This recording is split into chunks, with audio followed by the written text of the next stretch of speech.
to India being converted into a mobocracy and not democracy.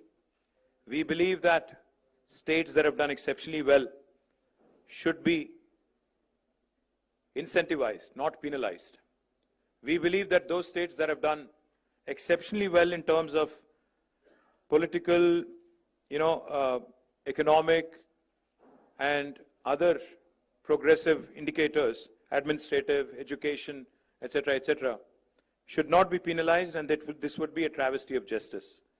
Reducing our voice, reducing our numbers, representation in Parliament, at least the proposal, to go forward with delimitation on the population basis certainly seems extremely unfair. So what we are seeking is a fair delimitation for meaningful democracy. While any federal government if it were to perform in a truly federal spirit, they should be encouraging high-performing states. Telangana today, we are only 2.8% of India in terms of population, but we contribute to 5.2% of India's GDP. So we are literally punching double our weight. But if you are going to reduce our number from 17 to whatever is being proposed in a pro rata basis or whatever other logical, pretext the government of India is going to come forward with, that certainly will be justice. Let me also remind the union government that this is not an imbalance, but it is a fundamental inequity. Because political and fiscal centralization, is not going to help India emerge a superpower. If India truly has to break its shackles and become an economic superpower, a cultural superpower, a social superpower by 2047, 100 years after completion of independence, then I do believe that we have to remember one simple thing: stronger the states, stronger the country. Cooperative federalism should be the order of the day, not coercive federalism. Cooperative federalism will make India a superpower, not coercive federalism. The union government should play the role of a big brother. The union government should play the role of a big brother, not become the big boss, dictating and making progressive states regret their progress. Let me also quickly say that if we do not speak now, some people are questioning why now, the process has not begun, etc. The fact, unless you start championing the cause of the underdog, which in this case will be South India, I think we'll be doing a great disservice to our future generations. History will not forgive us if we don't speak up now. This is the time to speak, because discrimination against South Indian states is not new. Both national parties have done that in the past. I'm not going to elaborate on that. But now this seems to be adding insult to the injury. This proposed delimitation based on population seems to be adding insult to the injury. Let me just quickly quote a renowned jurist who said, "A true federation does not allow any region to dominate another, nor does it permit the dilution of democratic representation based on transient factors." If we don't approach this delimitation exercise cautiously, with caution, this could impact India's federal balance. I am an Indian. I love this country, and I truly cherish every minute of being an Indian.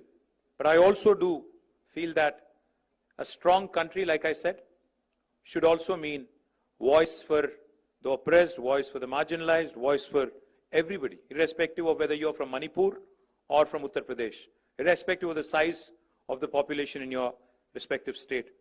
India is not a collection of administrative units, but India is a pluralistic, ethno-linguistic union of states as enshrined in the Constitution. We are not against money being given to states. We are not against money being given to laggards. We are against hegemony. We are not against money being given to laggards. Let me remind you, I do understand that fiscal contribution alone cannot, determine how we should be moving forward. India's democracy should be built, we believe, as Bharat Raj Samiti, on progress, on governance and economic contribution, and not just population. Population alone cannot be the criteria for delimitation. A fair system should reward progress and encourage development. In fact, I'd go one step forward. It should empower those who are driving the growth, not silence them. If 19% of South of India, the southern Indian states, are contributing to 36% of India's GDP, will you cut down on representation and, dissent, cut down on the dissent and cut down on the dissenting voices? Is that the strategy of Government of India?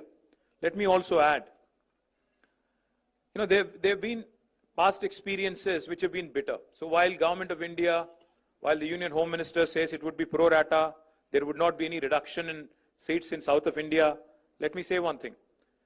No reduction in South of India, Southern Indian seats does not mean no increase in North Indian seats. Let me remind you that. There may not be a reduction in South India, but it is disproportionate increase in North Indian seats, which again will mean that essentially 4 or 5 states will determine the future of this country. Future politics, future policies, future fiscal devolutions, everything. Future life of a citizen of India will be determined by 4 or 5 states, and that is certainly not acceptable. And why do we not have enough confidence in union government when it says pro rata? Because we've had bitter experiences. 11 years ago, when Telangana was formed as a state, we were promised by Indian Parliament that delimitation will happen within the state of Telangana. The number of assembly seats would increase from 119 to 153. But has it happened in 11 years? Despite it being an enactment of the Parliament? No. Why? Because it does not suit the BJP. It does not suit the union government. Where it suited them, they've done it. It suited them in J&K. It suited them in Assam. So they've done it there. But it doesn't suit them in Telangana and Andhra. So they don't do it here.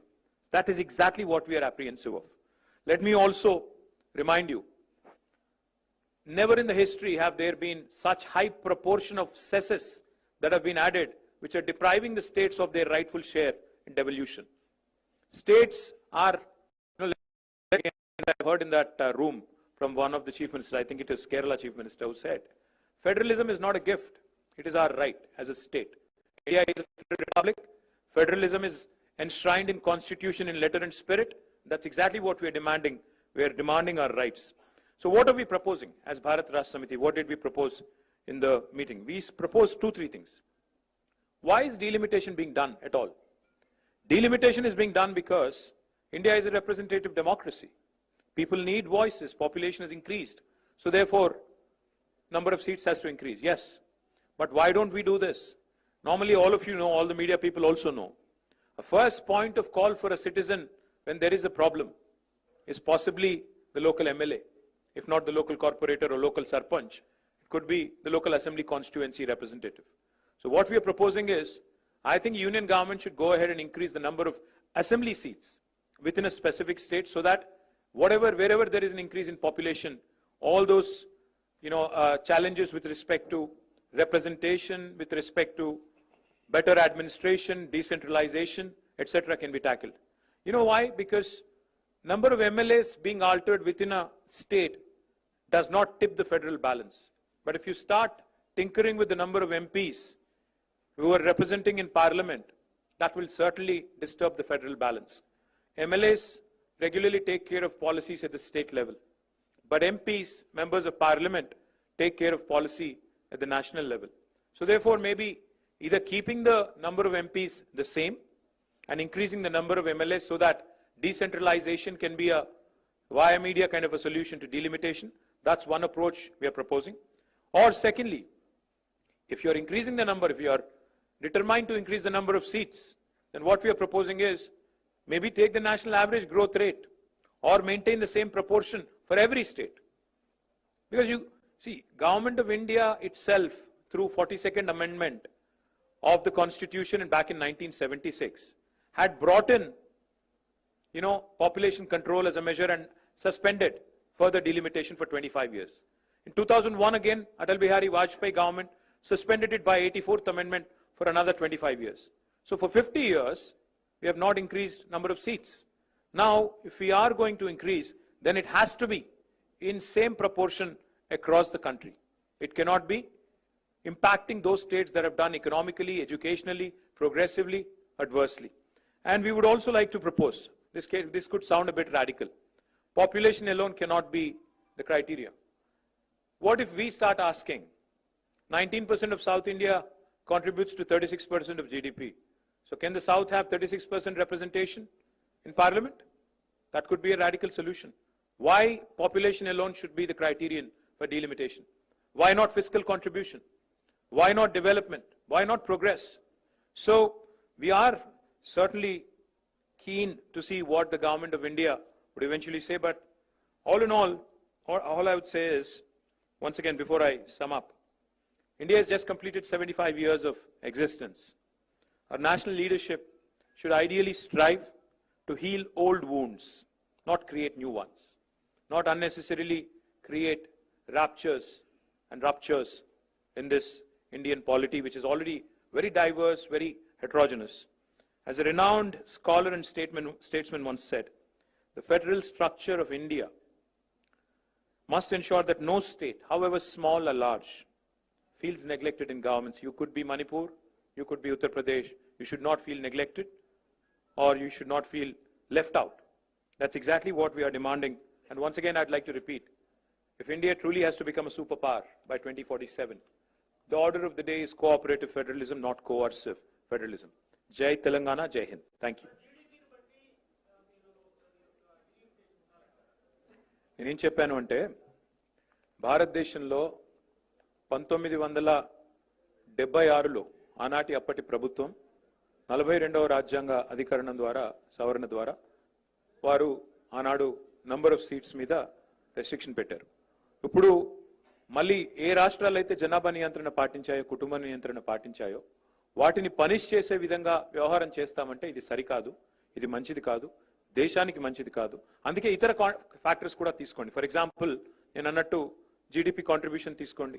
Telangana only 2.8% population భారతదేశంలో, కానీ GDP పరంగా చూస్తే మన contribution 5.1, 5.2%. So మరి ఆ లెక్కన తీసుకుంటే south India మొత్తం కలిపి 36% జీడిపి కాంట్రిబ్యూట్ చేస్తుంది భారతదేశంలో.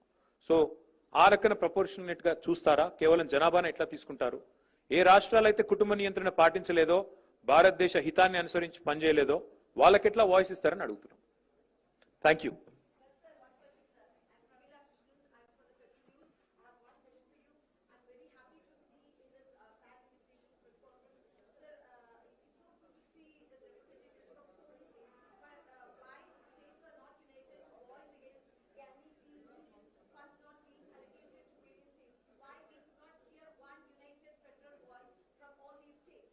Unfortunately, I think each of us is living in our own bubbles.